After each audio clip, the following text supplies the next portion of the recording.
Hello guys, कैसे हैं आप सब। उम्मीद करती हूँ कि आप सभी अच्छे होंगे। सो गाइस, आज की स्टोरी कुछ हटके होने वाली है। सो गाइस, इस वीडियो को एंड तक देखिएगा। सो स्टोरी सुनने से पहले फटाफट से अपने हेडफोन्स लगा लो। तो चलो शुरू करते हैं। गाइस, अगले कुछ मिनट में आप सिर्फ कहानी नहीं सुनेंगे, आप उस डर को महसूस करेंगे जिसने राघव की जिंदगी हमेशा के लिए बदल दी। अगर आप अकेले हैं तो लाइट जला लीजिए, क्योंकि यह कहानी सुनने के बाद शायद आप आज रात सो ना पाए। तो चलिए शुरू करते हैं। गाइस, राघव अपने दोस्त की शादी से लौट रहा था। धुंध इतनी घनी थी कि हेडलाइट्स भी फेल हो रही थी। तभी उसे सड़क किनारे एक मंदिर दिखा, जिसके बारे में मशहूर है कि वहां रुकना जरूरी है, वरना एक्सीडेंट हो जाता है। राघव ने इसे अंधविश्वास मानकर इग्नोर कर दिया। गाड़ी 80 की स्पीड पर थी, लेकिन अचानक राघव को महसूस हुआ कि वह पिछले 15 मिनट से उसी टूटे हुए पेड़ के पास से गुजर रहा है। वो लूप में फंस चुका था। तभी उसे शीशे में पीछे की सीट पर एक साया दिखा।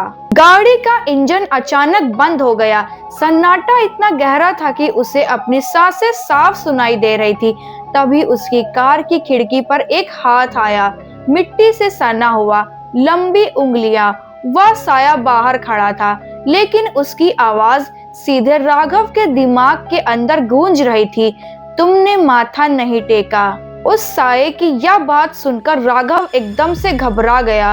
राघव डर के मारे अपनी कार लॉक कर लेता है। वह अपने भाई को फोन लगाने की कोशिश करता है, सिग्नल नहीं है। लेकिन अचानक फोन की घंटी बजती है।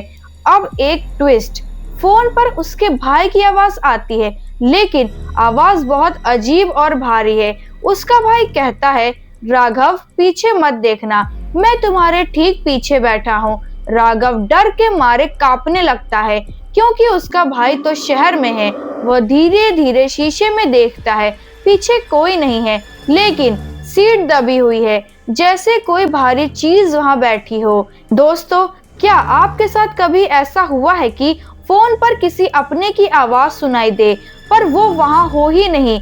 इसे कहते हैं मिमिक्री स्क्रिप्ट। क्या आप इसके बारे में जानते हैं? अगर जानते हैं तो कमेंट बॉक्स में जरूर बताइएगा। सो गाइस, कहानी को आगे कंटिन्यू करते हैं। कार के डैशबोर्ड में राघव को एक पुरानी डायरी मिलती है। वो डायरी उसकी नहीं है। वो उसे खोलता है तो उसमें ठीक उसी तारीख का जिक्र होता है जो आज है, 10 जनवरी 2026। डायरी में लिखा है, आज एक और मुसाफिर आएगा जो मंदिर पर नहीं रुकेगा, उसे वापस नहीं जाने देना। राघव को एहसास होता है कि ये सब पहले से तय था। तभी कार के बोनट पर जोर से धमाका होता है, जैसे आसमान से कुछ गिरा हो। राघव हिम्मत जुटाकर बाहर देखता है। एक काला साया कार के चारों तरफ चक्कर लगा रहा है। वो साया इंसान नहीं लग रहा है, क्योंकि वो हवा में तैर रहा है। राघव अपनी कार की लाइट जलाता है हाई बीम पर, और सामने उसे वही औरत दिखती है जिसे उसने पहले देखा था, लेकिन अब उसका चेहरा राघव जैसा ही था।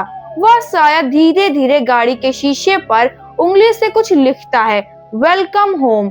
इसके बाद कार का शीशा चिटकने लग जाता है। फिर इसके बाद राघव बेहोश हो जाता है। फिर अगली सुबह जब पुलिस को राघव मिला तो उसकी गाड़ी सड़क से 2 किलोमीटर दूर एक गहरी खाई के किनारे खड़ी थी, जहां कोई रास्ता ही नहीं था।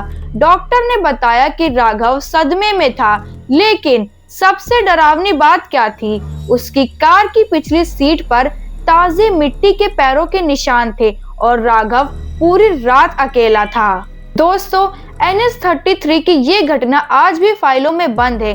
क्या ये सच में कोई रूह थी, या राघव के दिमाग का कोई वहम?